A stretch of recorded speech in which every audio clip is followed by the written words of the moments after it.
The Shop to the Apartment. Written and read by W.P. Thrift.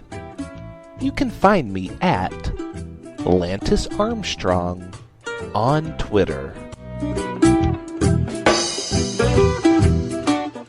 Chapter 12. Battle of the Goddesses.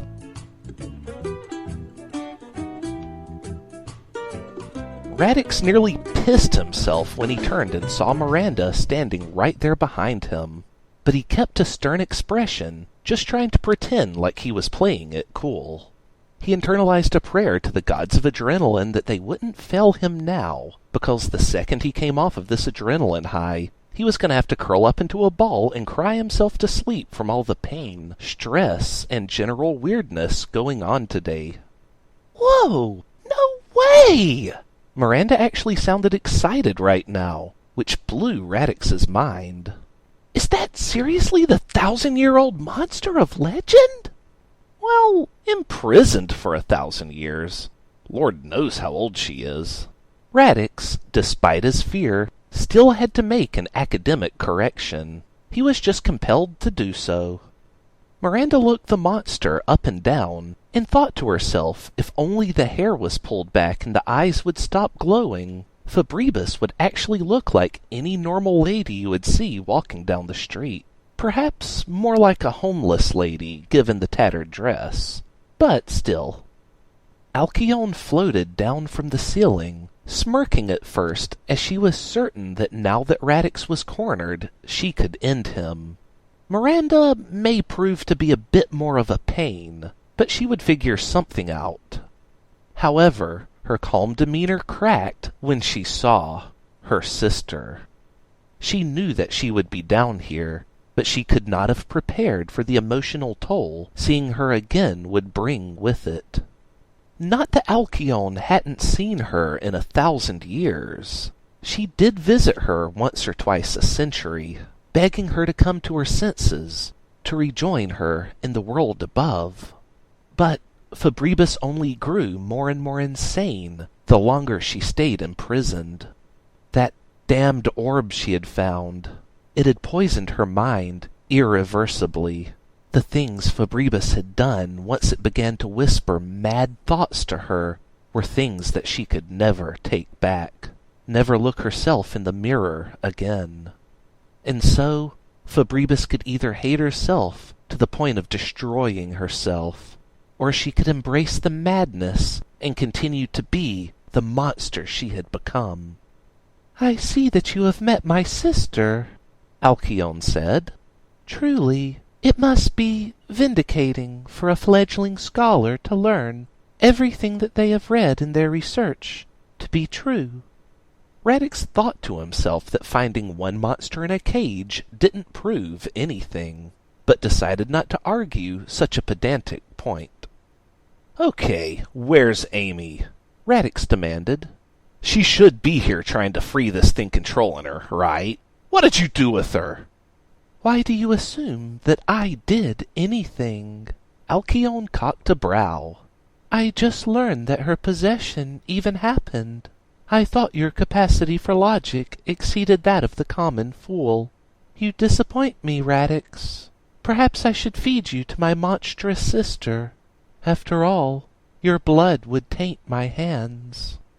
Speaking of her sister, Fabribus was now stomping back and forth in the cage, red, glowing eyes trailing behind her, while she kept her sights glued on her sister.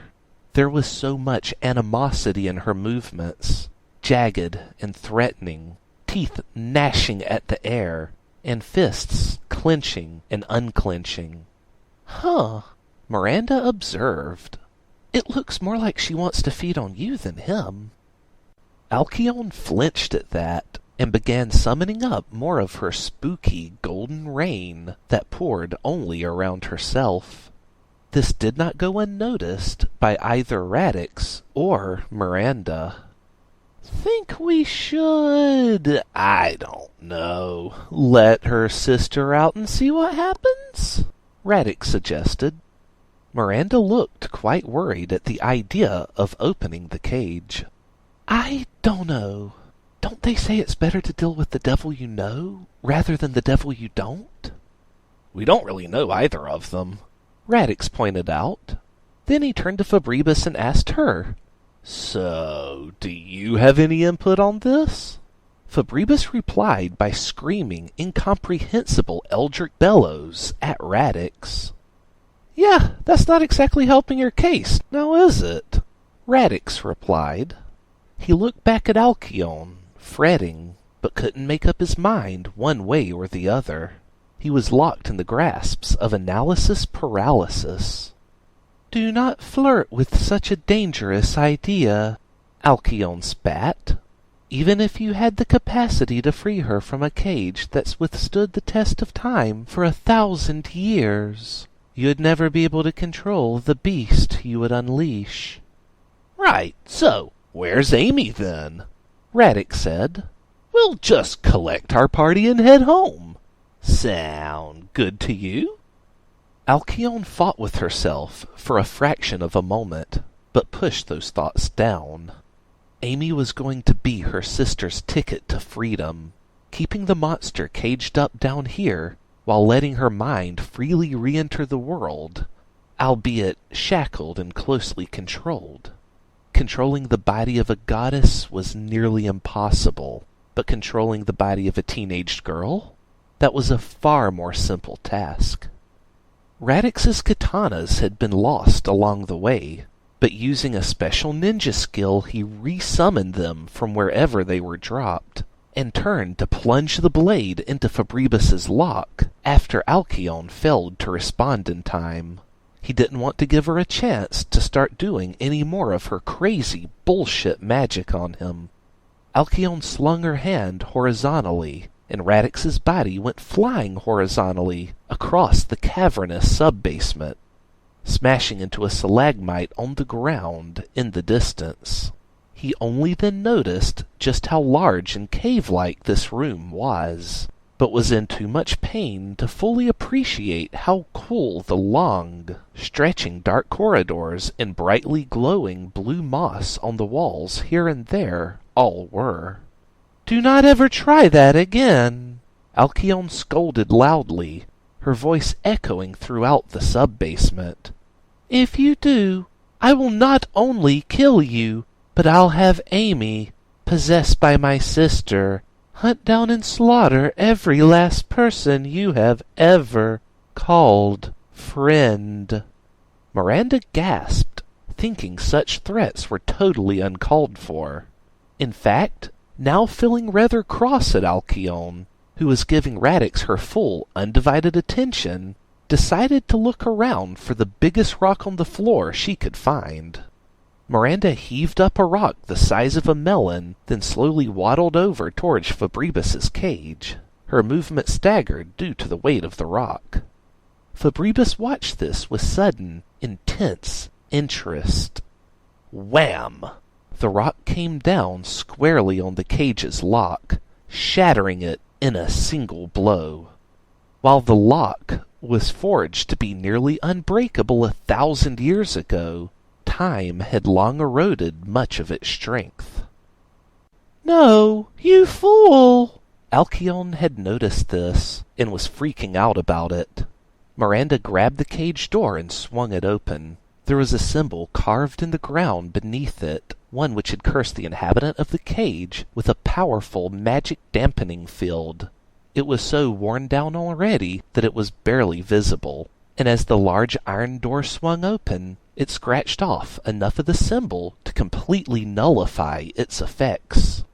Miranda was knocked down by a powerful burst of wind as Fabribus erupted from the cage, now clinging to her sister, before slamming her against the cave wall, then slamming her against it repeatedly. They floated up the wall and then across the ceiling, Alcyone struggling to gain control of the situation. Fabribus was insane, frantic, bloodthirsty, and aching to see her sister's innards spilled all across the floor of the prison she had spent 1,000 years caged within. She had a single-minded focus on this task, which she aggressively fought to see fulfilled. Well then, Radix said, rubbing his arm while half limping over to where Miranda had landed to offer her a hand getting back up. "Guess that's our cutest Scootaloo?" "What about Amy?" Miranda asked. "We will find her. That's our only objective now," Radix replied. "But we can't stay here. I mean, come on!" They both looked over at Alcyone and Fabribus fighting. The moment Alcyone pushed her sister back with a shockwave of psychic energy, she began slinging golden blades in all directions, which was wise as Fabribus faded in and out of reality all around her at seemingly the same instant. Yet there was a precise order to where she appeared, just not a precise when. Fabribus was also forming what seemed to be crystallized congealed darkness in large, wicked spears in the air, which began to sling towards her sister. Alcyone deflected them with a sphere of golden energy which formed around herself, but still cried out as each spear shattered against it, as though she still felt the pain from it. "Yeah, I guess it's best not to outstay our welcome," Miranda agreed. They ran through the cave, following some reflectors on the ground, glowing faintly from the luminous moss on the cave walls, eventually arriving at an area where the tiles began to appear on the floor, leading to a modern door on the wall. Pushing through it, Radix recognized where they were, at the bottom of the stairwell. Hurrying up the stairs as best they can with how tired they both were, they rounded a corner, and Radix accidentally bites his tongue from shock when he comes eye to eye with Amy. "What the hell? You just waited here?" Radix demanded, his words slightly garbled from his swollen tongue. "Go ahead and pass," Amy told them. "You have my thanks for freeing me. The true me." Miranda stared long and hard into Amy's cold, clear white eyes. Then she looked back down the way they came, then back up again. "Aren't you going to, help yourself?" Miranda asked. Alcyone seemed pretty mean. "I am guarding myself from further intruders," the possessed Amy replied. "Now be gone! This is no place for mortals like the two of you to be. I grant you your lives in exchange for ending my captivity. Do not throw that gift away by angering me." "Wait," Radix began, pausing for a long moment. He was just stalling for time while he thought things through, because there was no way he would leave her behind. "How are you talking with us anyway? Aren't you fighting your sister back there?" "She's multitasking," Miranda answered the question for her. Radix sighed.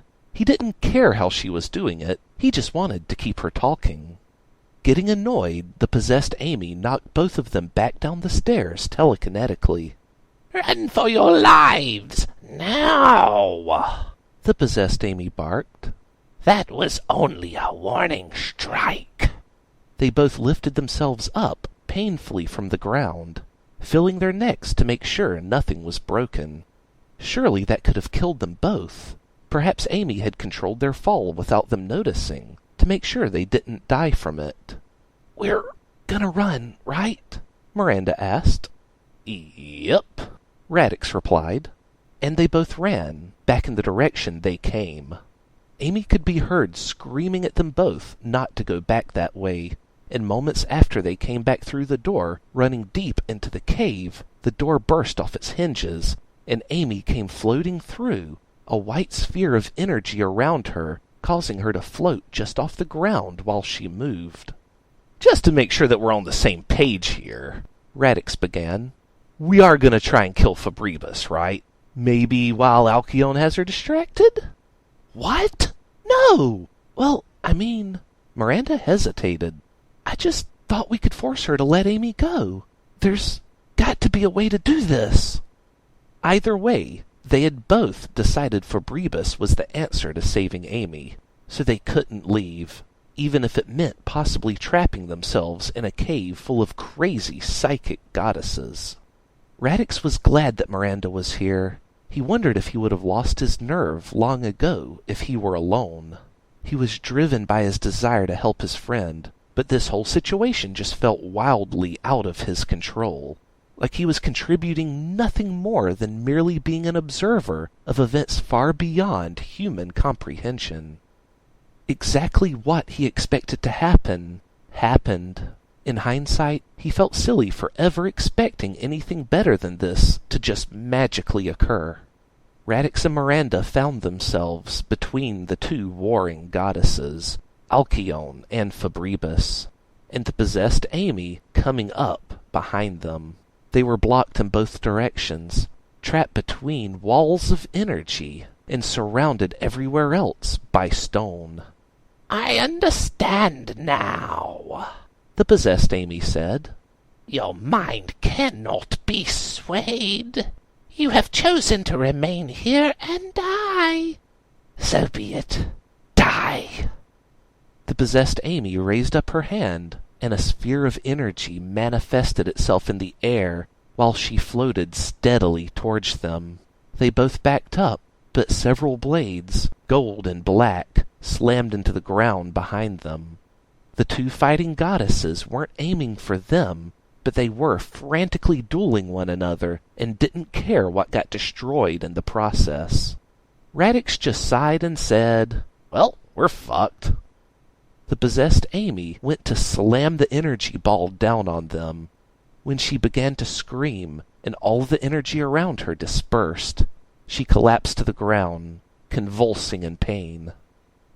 Febribus, behind them, also shrieked out, falling to the ground, shaking uncontrollably.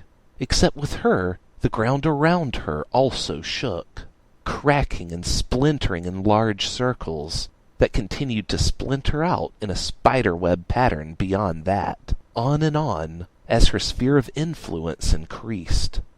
Alcyone ceased her attack, staring down at this, perplexed. Then she glanced over and finally noticed the trio she had previously shut out of her mind. Seeing Amy on the floor, convulsing, she began to laugh. Radix and Miranda tried to run over to Amy, but were knocked back, hard and fast, by an unseen electrical field which pulsed around her. "Sister, you have been such a fool," Alcyone said. "Has all this time underground made your brain soft?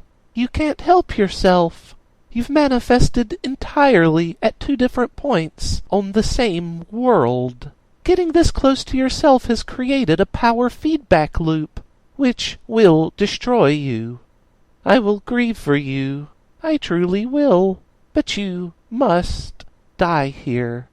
Febribus, foam pouring out of her mouth and her eyes burning much brighter than before, turned and blasted a beam of dark energy towards Amy.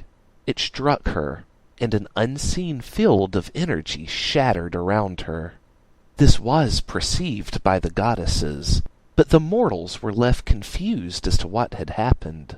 Floating towards Amy, Alcyone murmured to herself, "Wait, did you just—" Shink! A lance of darkness sliced through Alcyone's chest. Then Febribus tossed her sister down to the floor. Febribus floated in the air again, though she was panting while wiping sludge away from her mouth, which had been pouring out of it during the feedback loop. Amy sat up again, her eyes normal, as she looked around for a moment, fear etched in her face. She saw Radix and Miranda getting up, groaning, and jumped up to run for Radix. But Miranda intercepted her, grabbing her into a huge hug. "Oh my God! Amy!" Miranda cried out. Amy couldn't fight back against her emotions at all. She began sobbing as she said, "I was so scared! My God! Radix, Miranda, I'm so sorry! I'm so sorry! I couldn't control myself!" "Hey, it's no prob," Radix said, trying his best to sound nonchalant about all of this. "And hey, just imagine the scholarly report you'll be able to put together after all this is over." The experiments are always the most exciting and well-read part of any paper. And going and getting possessed by some crazy-ass monster is sure to make for a great write-up. Actually, the results are always the most read part of a scholarly paper, after the thesis, at least. And this was a terrible experiment, because a good experiment needs to be repeatable by independent parties. Amy couldn't help but correct him, despite everything she had been through. He frowned. She chuckled at this, wiping away her tears. "Radix, thank you for coming back for me." Fabrebus touched down to the ground and stepped over to her sister, grabbing the spear of darkness which continued to hum and vibrate within her chest. Alcyone was breathing hard between coughing fits, where she hacked up copious amounts of blood.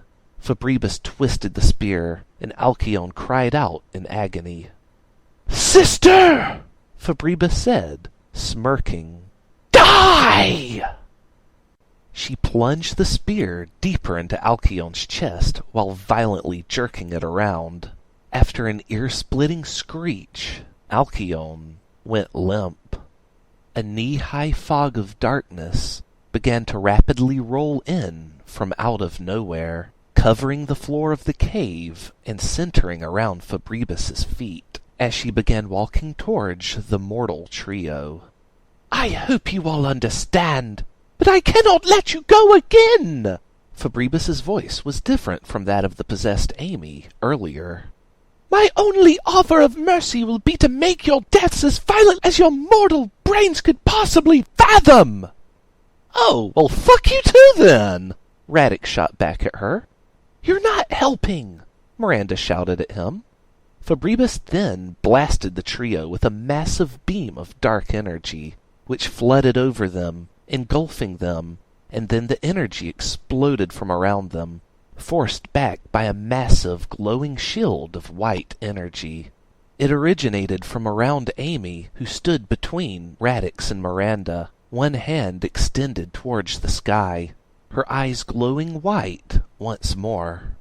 "What is this?" Fabrebus demanded. "You're not gonna hurt anyone!" Amy screamed at her, or at least her own mousy-voiced version of screaming. Fabrebus laughed at Amy's attempt to appear intimidating, then said, "It seems your body has absorbed some residual energies during the time in which I spent possessing you. No matter! You could only have absorbed the smallest sparks possible. I am still the real goddess, the real bottomless well of energy, which radiates into the void to draw forth boundless energy, from which I will crush your sad mortal frames, and send you all spiraling into oblivion!" "Leave us alone," was the best comeback Amy could come up with to all of that. Fabrebus formed her spears of darkness in the air again, the fog on the ground pouring up into them, increasing their size.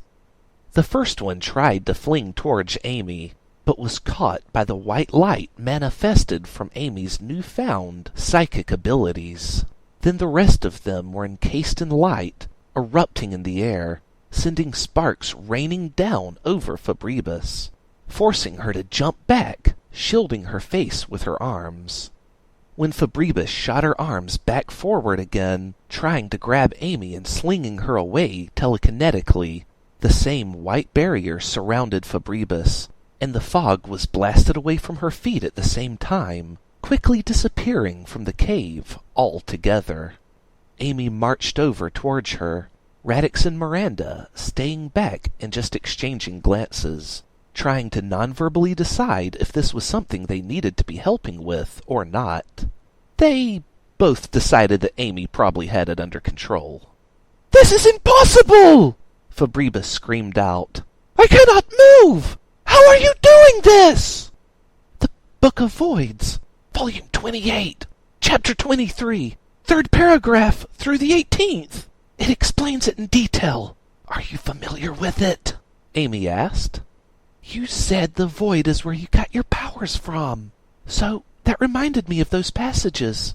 It was all theoretical. Stuff for the gods, not mortals. It's nice being able to put academia into practice." Do not speak down to me, mortal! Fabribus shouted. I personally imprisoned the monk who wrote that! My extensive knowledge of it is unparalleled! Then please, show me how to survive this, Amy said, slinging Fabribus across the cave with the slightest gesture from her hand, slamming her against a wet, cold stone wall. Amy quickly floated over to her, touching down softly just before her and raising a hand to create a blade of energy. Amy swung her hand down several times, the blade slicing through the air every time, returning to its original position, then swinging again, faster than could even be observed by Fabribus as her body was sliced up. Amy, stop this! Miranda rushed over to her when she saw this. It's fine, Amy shouted back. She's just a monster! She can't even fight you right now! Miranda insisted. I can't control her like this forever! This isn't about being petty! It's about making certain she doesn't hurt us again! Amy insisted. Then why are you tormenting her? Because I deserve to. Amy.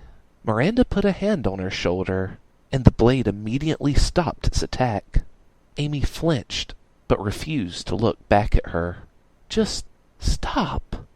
Okay, I'll stop, Amy said. I'll just kill her. The blade responded, aiming for Fabribus's temple. Don't do that! Miranda shouted, cringing at the thought. Yeah. Radix walked over casually and was just now getting there. We all know where you're going with this. Don't be the monsters that they are and all that jazz. Look, Amy, just tell me this. Is there any other way? You're the one that seems to understand what the hell's going on better than any of the rest of us. So, if you just tell me that there's no other way, then I'll kill Fabribus myself, so you don't have to wake up screaming in the dead of the night for the next year, having nightmares about this moment. Amy just shook her head, though she was tremendously relieved that Radix was there to appeal to her sense of logic, rather than to raw emotion. I'm gonna have to have nightmares about this no matter what happens next. But you're wrong if you think I understand what's going on. I don't get this. Things are just happening when I want them to. That's scary, Radix. To be able to just want something to happen and then it does. I don't know what the limits to this is. I don't know what else I can do. I'm just... Okay, I gotcha, Radix said, drawing out one katana. Just look away. It'll be fine. Radix! Miranda scolded. Don't! Yeah, don't. Amy agreed. I have an idea. Is that so? Radix asked.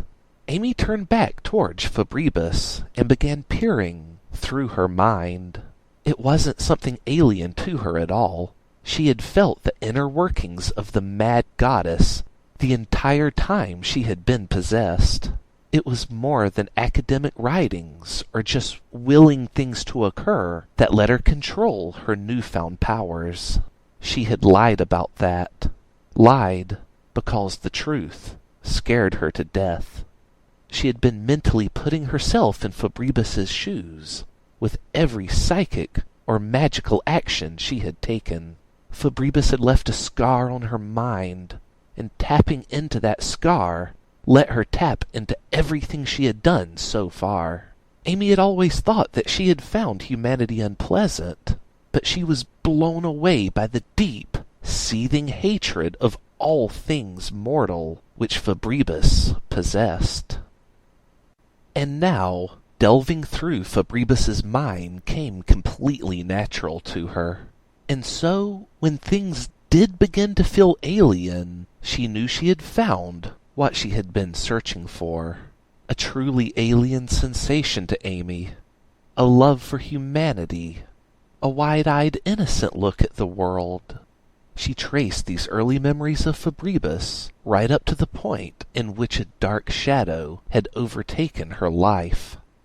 That orb. Amy saw it, and it was looking back at her. Screaming and falling back, Radix nearly drew his katana and killed Fabribus on the spot, assuming that this was something she was doing. Amy quickly telekinetically grabbed Radix's katana, stopping the death strike. She placed a hand on his shoulder, trying to reassure him that she still had it. That orb, Amy thought. What the hell was that?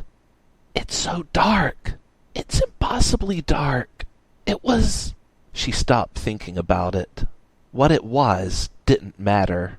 She looked at Fabribus's life an hour before the orb had entered into it, and made a mental cut, right there, like editing a film. She cut the memories to separate them, then deleted everything that had happened in Fabribus's life thereafter. Immediately, Fabribus gasped, feeling her mind hollow out. She wanted to scream out, "What have you done?"